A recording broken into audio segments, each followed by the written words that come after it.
Assalamualaikum warahmatullahi wabarakatuh. Halo teman-teman, apa kabarnya? Semoga sehat selalu ya teman-teman. Baik teman-teman, alhamdulillah pada kesempatan kali ini kita masih bisa diberi kesempatan oleh Allah untuk melaksanakan kewajiban kita, yaitu belajar. Meskipun kita belajarnya di rumah, tapi teman-teman tetap semangat ya.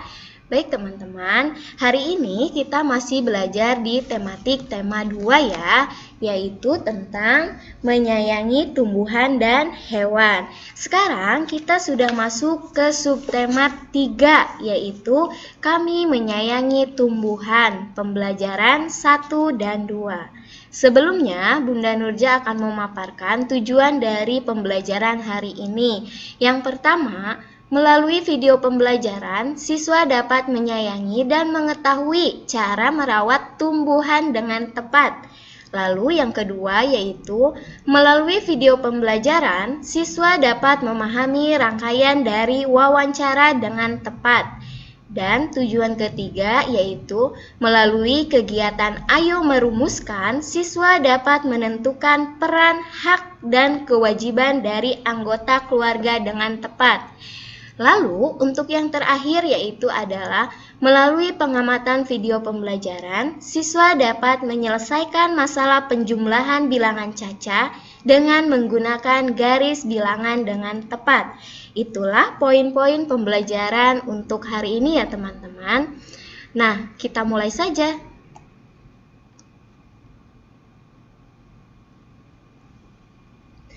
Allah Subhanahu wa Ta'ala telah menciptakan manusia dengan sempurna. Sebagai makhluk hidup yang sempurna dan berakal, kita harus menyayangi sesama makhluknya, seperti menyayangi hewan dan menyayangi tumbuhan.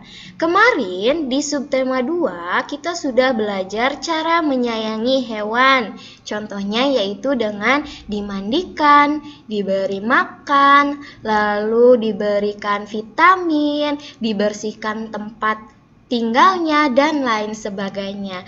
Nah, sekarang kita akan belajar mengenai cara menyayangi dan cara merawat tumbuhan dengan tepat. Kita lanjut ya teman-teman. Nah, coba perhatikan gambar di bawah teman-teman. Di sini ada gambar atau foto lingkungan di sekolah nih, ada tanaman atau taman di sekolah. Menurut teman-teman, bagaimana keadaan taman sekolah di gambar? Ada yang tahu gimana? Apa aja teman-teman? Oke, terlihat bersih Bunda. Lalu yang kedua, selain bersih apalagi ya?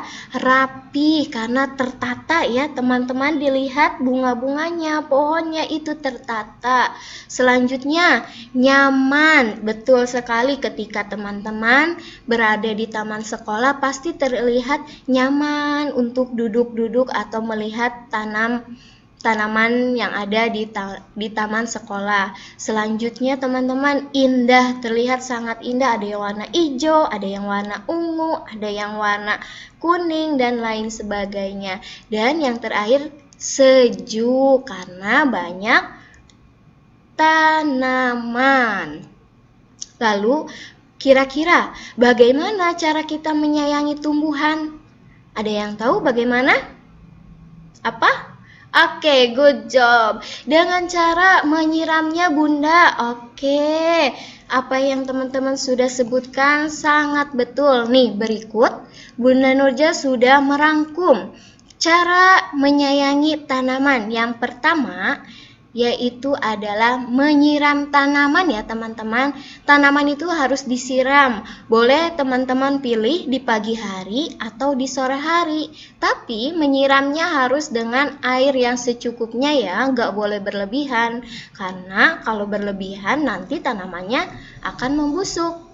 Selanjutnya yang kedua adalah memberikan sinar matahari yang cukup. Jadi tanaman butuh juga sinar matahari agar terlihat lebih segar seperti itu. Selanjutnya adalah mengontrol kelembaban dan suhu dengan benar, di mana teman-teman harus mencari tahu kira-kira tanaman yang kalian tanam itu cocok gak sih dengan suhu yang ada di daerah teman-teman atau yang ada di sekitar lingkungan teman-teman. Jangan sampai ketika teman-teman menanam, tanamannya itu nggak tumbuh karena tidak sesuai suhu dan kelembabannya. Seperti itu ya teman-teman. Selanjutnya yaitu adalah mengantisipasi hama, gulma, dan penyakit pada tumbuhan. Contohnya hama itu nih di sini digambar ada binatang-binatangnya nih teman-teman pada tumbuhan kayak ulet. Terus ini apa ya? Pokoknya hamanya itu binatang-binatang yang merusak tumbuhan. Lalu ada gulma. Gulma itu apa ya teman-teman? Ada yang tahu gulma itu apa? Oke, jadi gulma itu adalah pohon atau tanaman-tanaman yang tumbuh di sekitar tumbuhan. Jadi kayak rumput-rumput ilalang, rumput yang mengganggu tanaman itu adalah gulma. Lalu ada penyakit pada tumbuhan. Nah, penyakitnya itu bisa berpengaruh kepada bunga ataupun kepada buah. Jadi kita harus mengantisipasinya ya teman-teman. Selanjutnya cara menyayangi tanaman adalah potong tanaman yang kering dan mati. Nah, jika misalkan teman-teman di rumah ada tumbuhan, lalu ternyata tanamannya itu daunnya ada yang kering dan mati. Nah, teman-teman silakan untuk memotongnya agar tumbuh kembali daun yang lebih baru seperti itu. Selanjutnya tidak lupa diberi pupuk organik dan hindari pupuk kimia karena itu akan merusak juga. Ketika kita memberikan pupuk kimia terus akan merusak secara tidak langsung pada tanaman yang kita tanam. Selanjutnya yaitu memberikan nutrisi bagi tanaman karena ada beberapa tanaman yang ketika diberi nutrisi dia akan misalkan tumbuh daun dengan lebat, tumbuh bunga dengan lebat. Jadi butuh nutrisi juga ya tanaman, gak hanya manusia dan gak hanya hewan yang butuh nutrisi, ternyata tanaman pun butuh nutrisi. Selain itu teman-teman harus menjaga juga kesehatan lingkungan dan kebersihan lingkungan yang berada di sekitar tanaman yang kita punya. Oke, good job. Nah, selain cara menyayangi tumbuhan, keindahan lingkungan sekolah tercipta atas kerjasama semua warga sekolah. Karena warga sekolah memiliki peran yang sama dalam menjaga keindahan dan kerapihan tanaman sekolah. Nah, siapa itu warga sekolah ya? Teman-teman tahu nggak? Siapa sih warga sekolah itu? Warga sekolah adalah semua orang yang berada di lingkungan sekolah. Contohnya, apa teman-teman? Ada kepala sekolah, ada guru, ada tenaga kependidikan, contohnya yang ada di TU, lalu ada OB, ada satpam, ada murid, dan lain sebagainya. Maka dari itu, warga sekolah memiliki kewajiban untuk menyayangi tumbuhan dengan cara menyiram tanaman, mencabut rumput, dan menyapu halaman. Dari ketiga kegiatan tersebut mencerminkan bentuk kasih sayang kita terhadap tanaman. Jadi, cara menyayangi tanaman itu sebenarnya mudah sekali ya teman-teman, hanya tinggal kemauan dari kitanya. Good job. Nah teman-teman, tadi kan semua warga sekolah itu memiliki kewajiban untuk menjaga keindahan sekolah. Nah teman-teman tahu nggak sih apa itu kewajiban? Ada yang tahu? Baik, di sini Bunda Nurja akan jelaskan. Kewajiban adalah sesuatu yang harus dilaksanakan atau dikerjakan dengan penuh rasa tanggung jawab. Di sisi lain ada kewajiban, ada juga hak. Hak adalah sesuatu yang berhak kita terima atau kita miliki. Jadi, ketika ada kewajiban, pasti ada hak. Seperti itu.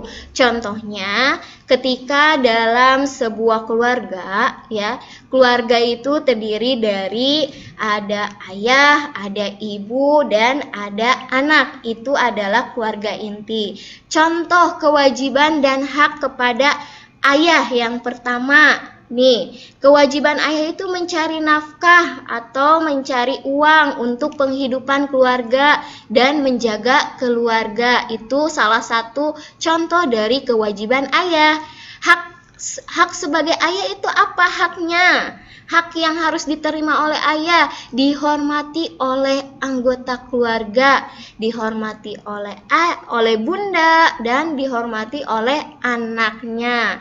Selanjutnya yaitu adalah kewajiban dan hak seorang ibu. Kewajiban ibu mengatur keuangan keluarga, menemani anak belajar, memberi kasih sayang, dan lain sebagainya.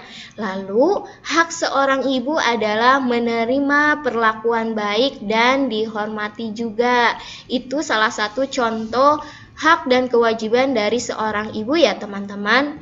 Untuk lebih jelasnya, nanti kita akan berjumpa kembali. Lalu, yang terakhir adalah anak. Berikut kewajiban dan haknya. Kewajiban anak yang pertama belajar, lalu menghormati dan membantu ayah dan bunda, serta yang lainnya, masih banyak lagi kewajiban anak yang lainnya. Dan hak anak adalah mendapatkan kasih sayang, mendapatkan perlindungan, mendapatkan pendidikan, dan lain sebagainya. Nanti teman-teman bisa dicari sendiri untuk hak dan kewajiban dari ayah, bunda, dan anak yang lainnya ya. Oke, baik teman-teman. Berikut adalah contoh kewajiban anak, yaitu belajar. Nih lihat teman-teman, di sini ada anak berdua, ada muslim dan muslimah yang sedang belajar. Belajar apa ya kira-kira? Baik, kita lanjutkan. Siswa kelas 3 mendapat tugas untuk mewawancarai tenaga ahli yang bertugas merawat tanaman sekolah. Mereka mencari tahu bagaimana cara merawat tanaman bunga yang baik. Nah, berikut hasil dari wawancaranya nih teman-teman. Yang pertama, siapkan pot yang ukurannya sesuai dengan bunga dan letakkan batu kerikil di bagian bawah pot. Yang kedua, tambahkan pupuk kompos, tanah, dan pasir ke dalam pot. Yang ketiga, masukkan tanaman yang masih ada tanahnya. Yang keempat, tambahkan kembali pupuk kompos hingga menutupi akar dan batang bagian bawah tanaman. Yang kelima, tambahkan batu kerikil pada permukaan tanah.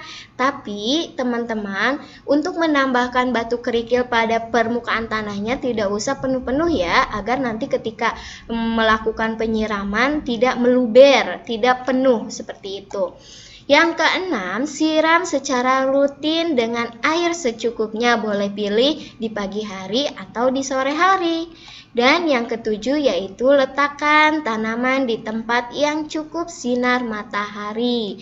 Jadi itu adalah bagian-bagian cara merawat tanaman bunga dengan baik, sesuai dengan wawancara yang dilakukan oleh siswa kelas 3 sebagai bentuk kewajiban anak, yaitu belajar. Oke. Nah, teman-teman, kita lanjut.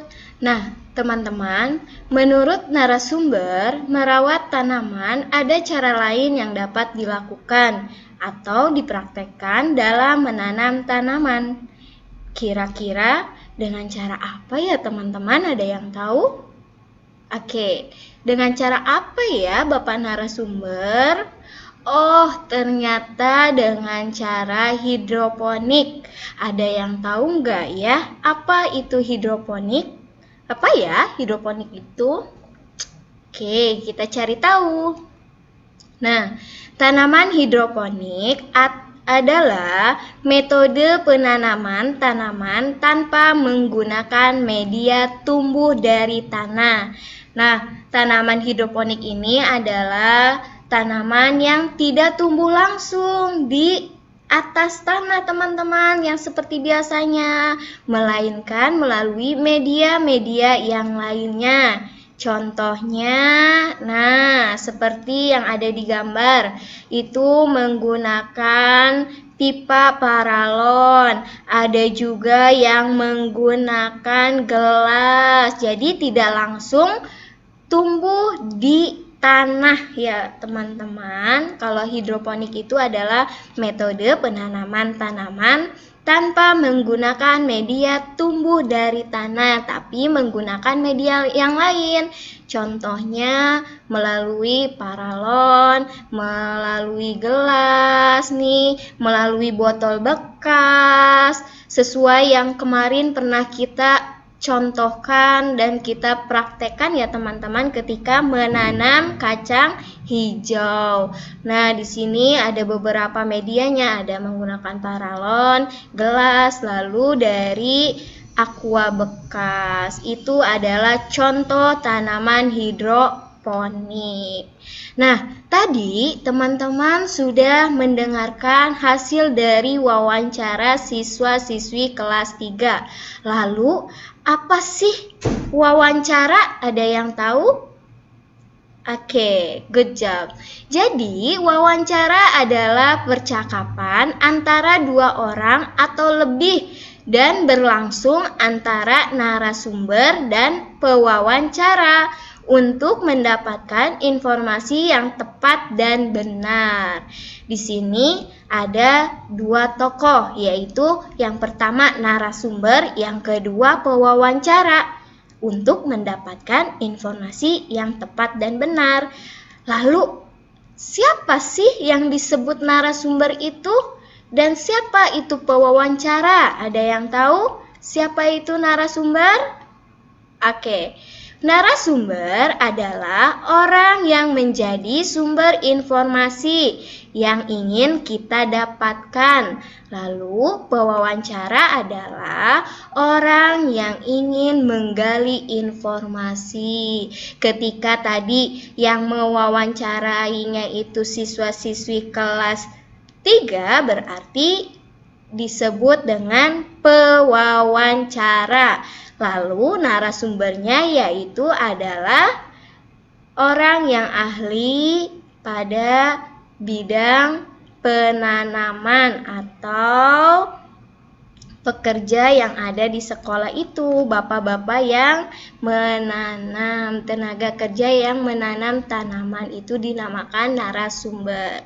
Lalu, apa saja sih hal-hal yang harus diperhatikan dalam wawancara? Di sini ada 3. Yang pertama yaitu sebelum melakukan wawancara. Sebelum melakukan wawancara, teman-teman harus menentukan dulu informasi apa yang ingin teman-teman ketahui.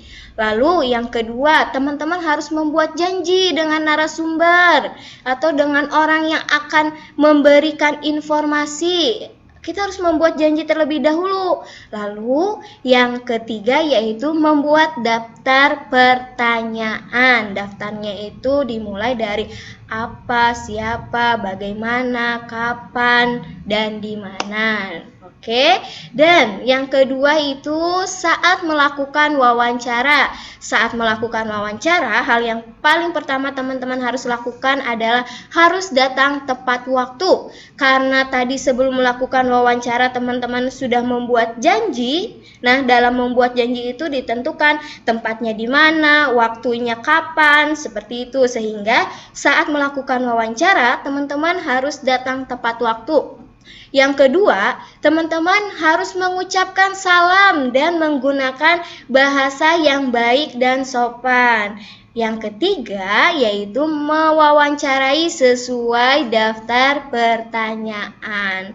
Dan pada kegiatan setelah melakukan wawancara, teman-teman harus mengucapkan permohonan maaf dan terima kasih. Permohonan maafnya ini dimaksudkan untuk memohon maaf karena waktu dari narasumber digunakan untuk wawancara, dan mohon maaf jika ada kesalahan dalam bertanya. Dan yang terakhir, ucapkan terima kasih karena sudah bersedia untuk menjadi narasumber. Jadi itu adalah hal-hal yang harus diperhatikan dalam wawancara. Oke, baik teman-teman, kita lanjutkan kembali. Nah, sekarang coba teman-teman perhatikan gambar di bawah. Di gambar di bawah layar ini ada media tanam hidroponik. Dalam pembuatan tanaman hidroponik, di samping kita harus menyiapkan media tanam berupa pipa paralon, yang mana pipa paralon ini harus dilubangi sesuai diameter. Untuk mengukur pipa paralon bisa kita gunakan dengan garis bilangan. Apa itu garis bilangan? Apa ya teman-teman? Nah, garis bilangan merupakan salah satu representasi garis yang mana setiap titik-titiknya mewakili bilangan tertentu. Garis bilangan berfungsi sebagai alat bantu dalam melakukan operasi bilangan operasional, penjumlahan, pengurangan, atau operasi lainnya. Nah, berikut contoh dari garis bilangan. Biasanya garis bilangan dimulai dari angka 0, 1, 2, 3, 4, 5, 6, 7, 8, 9, 10 dan seterusnya, bahkan bisa jadi sampai 15 atau berapapun itu. Nah, garis bilangan dimulai dari angka 0 lalu dilanjutkan dengan angka 1, 2, 3, 4 dan seterusnya. Nah, perhatikan contoh berikut. Lengkapi garis bilangan di bawah ini. Di sini sudah ada garis bilangan, tapi di sini ada beberapa yang kosong. Kita isi bareng-bareng ya teman-teman. Nah, karena garis bilangan ini dimulai dari angka 0, berarti yang kosong paling pertama ini kita isi dengan angka berapa? Angka 0. Good job sekali. Lalu setelah angka 0 ada angka 1, angka 2. Ternyata ini kosong juga, berarti angka 3. Lalu setelah angka 3 ada angka 4. Setelah angka 4 kosong lagi teman-teman. Angka 4 titik-titik angka 6. Nah, antara angka 4 dan angka 6 itu kira-kira angka berapa ya? Angka berapa? Oke, good job. Angka 5 ternyata. Lalu kita lanjutkan kembali. Setelah angka 5 ada angka 6, ada angka 7. Lalu titik-titik angka 9. Nah, di antara angka 7 dan angka 9 itu ada angka berapa ya? Angka berapa teman-teman? Oke, good job. Ada angka 8. Maka garis bilangan di bawah ini sudah lengkap. Sebagaimana tadi yang Bunda Nuja bilang bahwasanya garis bilangan itu dimulai dari angka 0 lalu dilanjutkan dengan angka 1, 2, 3, 4 dan seterusnya. Nah, jika diganti dengan huruf, berapakah nilai yang ditempati huruf? Contohnya di sini ada 0, A, 2, 3, B, 5, 6, 7, 8, C, 10. Kira-kira untuk angka A ini bernilai angka berapa ya? Ada yang tahu berapa? Oke, good job. Angka 1. Lalu huruf B bernilai angka berapa teman-teman? Ada yang tahu? Di antara angka 3 dan angka 5 itu ada angka berapa? Angka berapa teman-teman? Angka 4. Oke, good job. Dan yang terakhir nih, huruf C menempati angka berapa ya? Pokoknya antara angka 8 dan angka 10 itu angka 9. Hore, good job. Hebat sekali teman-teman.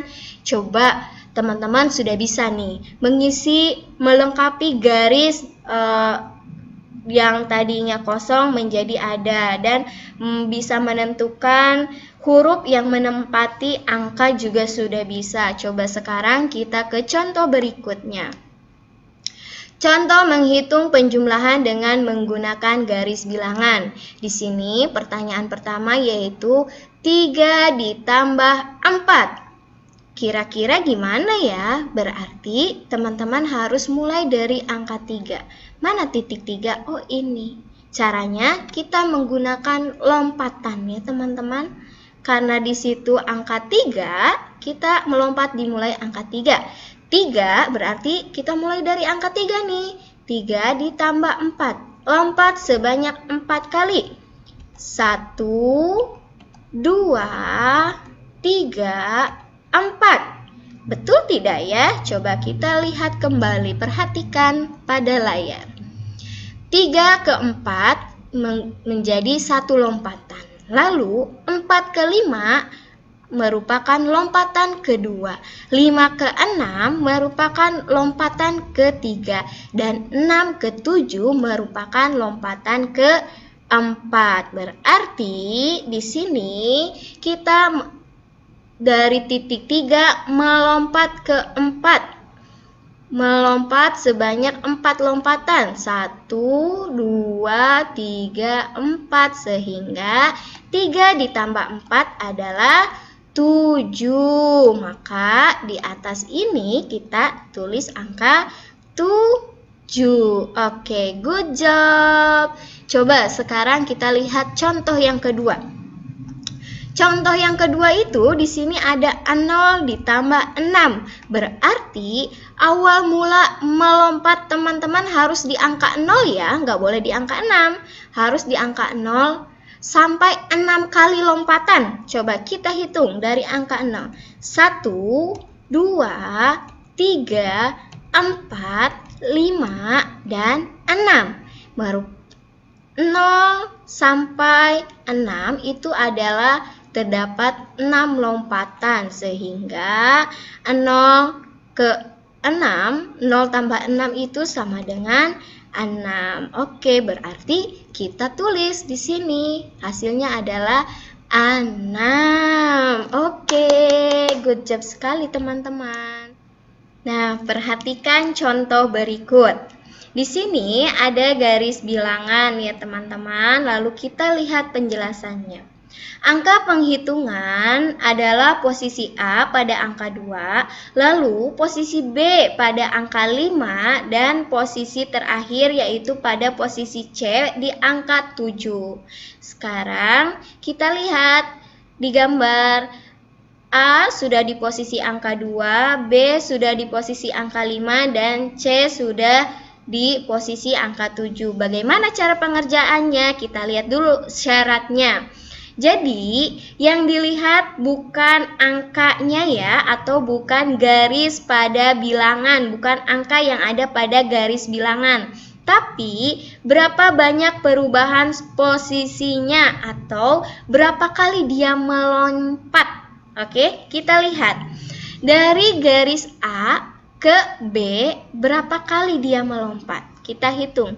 1, 2, 3. Ada 3. Sekarang posisi B ke posisi C, berapa kali dia melompat atau berubah? 1, 2. Ada 2. Sehingga bisa kita ketahui bahwasanya posisi A ke posisi B perubahannya sebanyak 3 kali. Dan posisi B ke posisi C perubahannya sebanyak 2 kali.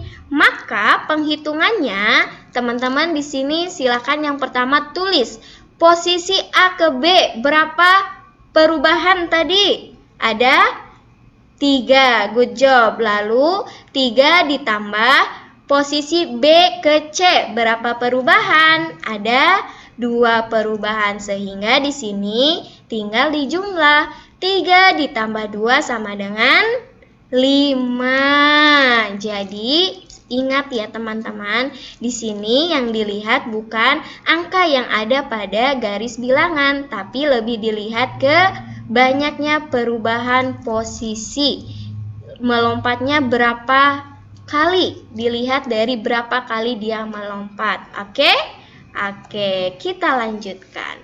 Nah, teman-teman, dari apa yang sudah kita pelajari hari ini, mari kita kerjakan ke halaman 77 kegiatan 2, halaman 78 kegiatan 1, halaman 85, dan halaman 89 nomor 1 sampai 5.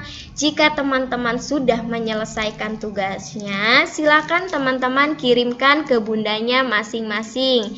Dan jika ada hal yang ingin ditanyakan, silakan hubungi bundanya masing-masing juga. Nah, mungkin cukup sekian untuk pembelajaran hari ini. Bunda Nuja mengingatkan kembali, dalam melakukan wawancara, salah satu hal yang paling penting adalah sikap dan ucapan yang sopan dan santun. Sikap sopan santun harus senantiasa kita lakukan, karena hal ini sudah diajarkan oleh Rasulullah Shallallahu Alaihi Wasallam dalam kehidupan kita sehari-hari. Sebagaimana hadis riwayat Ibnu Majah, sesungguhnya dalam dirimu terdapat dua sikap yang dicintai oleh Allah, yaitu sifat santun dan malu. Jadi, mari kita tingkatkan rasa sikap sopan santun kita terhadap sesama manusia. Ingat, jika kita ingin dicintai Allah, maka kembangkan sikap santun dan malu. Oke, teman-teman? Oke, semoga kita bisa menjadi pribadi yang lebih baik lagi. Mungkin cukup sekian dari Bunda Nurja. Mohon maaf jika ada kesalahan. Nun wal qalami wa mayasturun. Wassalamualaikum warahmatullahi wabarakatuh. Dadah teman-teman, sampai jumpa nanti.